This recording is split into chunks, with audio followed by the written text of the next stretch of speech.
नमस्कार दोस्तों, हम अक्सर समंदर की खूबसूरती देखते हैं लेकिन उसके पीछे छुपे रहस्य और उसकी नरमी को नजरअंदाज कर देते हैं। आज हम उस समंदर की बात करेंगे जो अकेले ही दुनिया के सारे जमीन के हिस्से से बड़ा है, द पैसिफिक ओशन। अगर आप इसके बीचों बीच खो जाए तो आपका बचना सिर्फ एक किस्सा बनकर रह जाएगा। लेकिन एक अकेले आदमी ने ऐसा कर दिखाया, वो भी 10 या 15 दिनों के लिए नहीं, पूरे के पूरे 438 दिनों के लिए। दोस्तों, ये एक सच्ची घटना पर आधारित है। तो अब कहानी को शुरू करते हैं।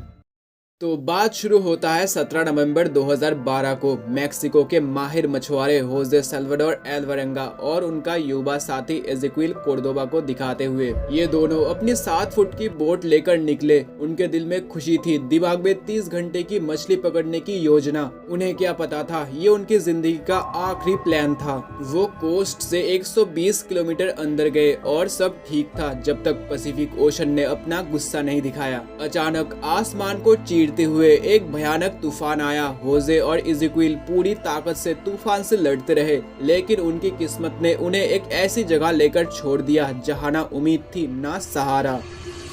तूफान से बचकर सुबह तक वो साहिल से सिर्फ 20 किलोमीटर दूर थे। उनका गांव उन्हें साफ दिख रहा था। उन्होंने राहत की सांस ली, लेकिन बहुत जल्दी अचानक इंजन का एक झटका और फिर सन्नाटा। इंजन ने काम करना बंद कर दिया और उसके तुरंत बाद उनकी मदद की आखिरी उम्मीद, रेडियो की बैटरी भी खत्म हो गई। अब वो दोनों इस विशाल नीले पानी पर एक छोड़ी हुई नाव में बिल्कुल अकेले थे। हवाओं ने धीरे धीरे उनकी बोट को साहिल से दूर धकेलना शुरू कर दिया। वो मंजर सोचिए, आपका घर आपकी आंखों के सामने है, लेकिन आप उस तक पहुंच नहीं सकते। वो 20 किलोमीटर की दूरी उनके लिए हजारों माइल से भी ज्यादा थी। 5 दिनों में वो 450 किलोमीटर दूर पैसिफिक ओशन के बीचों बीच थे। उन्हें पता चल गया था कि अब उनके लिए कोई सर्च पार्टी नहीं आएगी। उन्हें अब मौत से लड़ना था। दोस्तों, जिंदा रहने की जिद इंसान से वो सब करवा लेती है जिसका हम सिर्फ सपने में ख्याल कर सकते हैं। उनके पास खाना नहीं था, पानी नहीं था, उनकी सबसे बड़ी दुश्मन थी प्यास। समंदर का पानी तो जहर था। उनकी जिंदगी की पहली शर्त थी बारिश। जब बारिश होती तो वो बोट पर तैरते हुए हर एक प्लास्टिक के टुकड़े का इस्तेमाल करते थे ताकि पानी की एक एक बूंद बचा सके। लेकिन जब कई दिनों तक सूखा पड़ता तब होजे और एज़ेक्विल ने वो किया जिसे सुनकर आपका दिल दहल जाएगा। वो अपनी प्यास बुझाने के लिए टर्टल्स और बड़ी मछलियों का खून पीते थे। वो खून ही उनके शरीर को जरूरी नमी देता था। सोचिए, 438 दिनों तक समंदर के पानी के अलावा सिर्फ खून और बारिश पर जीना। प्यास के बाद आती है भूख। भूख ऐसी चीज है जो इंसान के सभी उसूल तोड़ देती है। उनका भोजन 3 जगहों से आता था। पहला, समुद्री परिंदा। वो सोते हुए परिंदों को तुरंत पकड़कर कच्चा खा लेते थे। दूसरा और सबसे जरूरी था कछुआ। एक कछुए को पकड़ना जिसका वजन ज्यादा हो, ये एक मौत से लड़ने जैसा था। लेकिन एक कछुए से उन्हें कई दिनों का मीट और खून मिलता था। होजे और एज़ेक्विल उस कछुए के मीट, उसकी खाल, उसकी आंखें, यहाँ तक कि उसकी दिल को भी कच्चा खाते थे, ये सोचते हुए कि इससे उन्हें ज्यादा ताकत मिलेगी। उनकी बॉडी ने इस कच्चे और नमकीन भोजन को पहचानने की आदत बना ली थी। उनके दांत धीरे धीरे टूटने लगे और उनकी बॉडी सूरज की तेज गर्मी और नमक से पत्थर जैसे सख्त हो चुके थे। समंदर में रहते हुए वो सब कुछ सह सकते थे, प्यास, भूख और धूप, लेकिन वो एक चीज नहीं सह सकते थे, मानसिक घुटन। 4 महीने बीत चुके थे। होजे का साथी एज़ेक्विल कोर्दोबा इस अकेलापन और निराशे को और बर्दाश्त नहीं कर पाया। उसने होजे से कहा, मैं अब और नहीं लड़ सकता, मैं जाना चाहता हूँ। 4 मई 2013 को एज़ेक्विल ने हार मान ली और सुसाइड कर लिया। दोस्तों, होजे अब पूरी तरह से अकेला था। उसने 6 दिन तक अपने साथी की बॉडी को बोट पर रखा, उससे बातें करता रहा, उसे जागने के लिए कहता रहा। क्या आप उस मंजर की कल्पना कर सकते हैं? समंदर में अकेला और साथ में आपके साथी की लाश। आखिरकार होजे ने रोते हुए एज़ेक्विल की बॉडी को समंदर के हवाले कर दिया। अब उसकी जंग सिर्फ जिंदा रहने की नहीं थी, बल्कि पागलपन से बचने की भी थी। एज़ेक्विल के जाने के बाद होजे का असली दुश्मन समंदर नहीं बल्कि उसकी अपनी सोच बन गई। उसने अपने दिमाग को व्यस्त रखने के लिए एक अजीब रूटीन बनाया। वो अपने घर की, अपने माँ की, अपनी बेटी की हर एक छोटी से छोटी डिटेल याद करता था। लेकिन तेज धूप और अकेलापन उसे हेलुसिनेशन देने लगा। उसे लगता था कि बोट पर कई छोटे बच्चे हैं जो उसके साथ खेल रहे हैं। उसे लगता था कि उसके साथी एज़ेकिएल की आत्मा उसके पास बैठी है और उससे बातें कर रही है।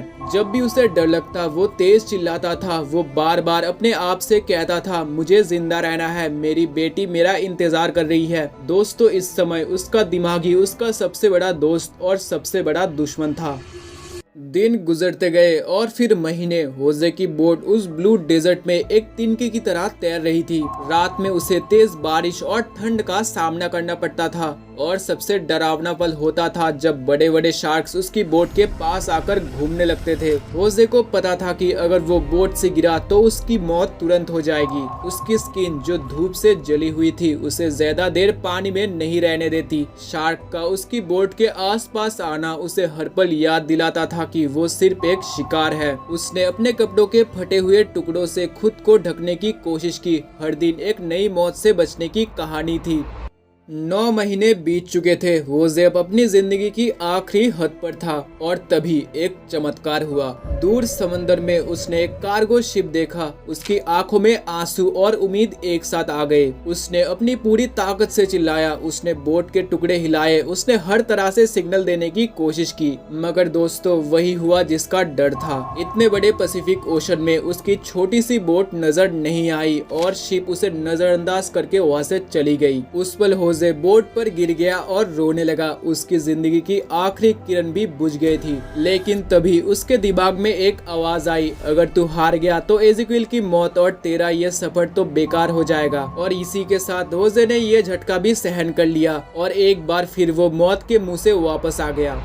होजे की बोट अब 14 महीने पूरे कर चुकी थी और 11,000 किलोमीटर का सफर तय कर चुकी थी। वो अब साउथ पैसिफिक ओशन में एक ऐसी जगह था जहां इंसान का आना जाना नहीं था। 30 जनवरी 2014 को होजे और उसका बोट अब 438 दिनों का सफर तय कर चुके थे। उस सुबह जब उसकी आंख खुली तब उसने पानी में कुछ तैरते हुए देखा जो उसने पिछले 14 महीनों में नहीं देखा था। ताजा नारियल। नारियल का मतलब था कि कोई जमीन, कोई जीवन नजदीक है। थोड़ी देर बाद उसे धुंध में एक हरा रंग दिखा। ये था मार्शल आइलैंड का छोटा सा इवोनटोल। ये आइलैंड इतना छोटा था कि अगर वो उसे मिस कर देता तो अगला स्टॉप फिलीपींस होता, जो हजारों किलोमीटर दूर था। उसकी किस्मत एक बार फिर उसे एक चमत्कार की तरफ ले आई थी। होजे ने बोट पर रुकने का रिस्क नहीं लिया। उसने अपनी आखिरी बची हुई ताकत का इस्तेमाल करके पानी में कूद गया और तैरकर उस आइलैंड की तरफ बढ़ा। जब उसने सूखी जमीन पर कदम रखा तो उसके पैर इतने कमजोर थे कि वो ठीक से चल भी नहीं पा रहा था। उसने जमीन को चूमा।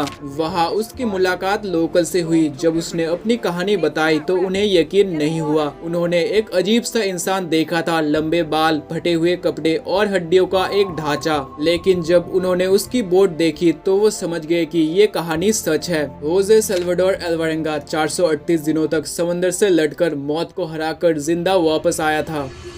होजे को वापस उसके देश भेज दिया गया। उसकी कहानी ने पूरी दुनिया को हैरान और इंस्पायर कर दिया। दोस्तों, होजे का सफर सिर्फ एक वर्ल्ड रिकॉर्ड नहीं है, ये एक सबूत है कि इंसानी जज्बा और जिंदा रहने की जिद दुनिया के हर तूफान, हर अकेलापन और हर दुश्मन से ज्यादा ताकतवर होती है। जब उसने मौत को हराया, उसने अकेलापन को हराया और उसने खुद की सोच को हराया। उसकी कहानी हमें सिखाती है कि हर तूफान के बाद एक किनारा जरूर होता है। और इसी के साथ होजे सल्वाडोर अल्वारेंगा की कहानी यहीं पर समाप्त होती है।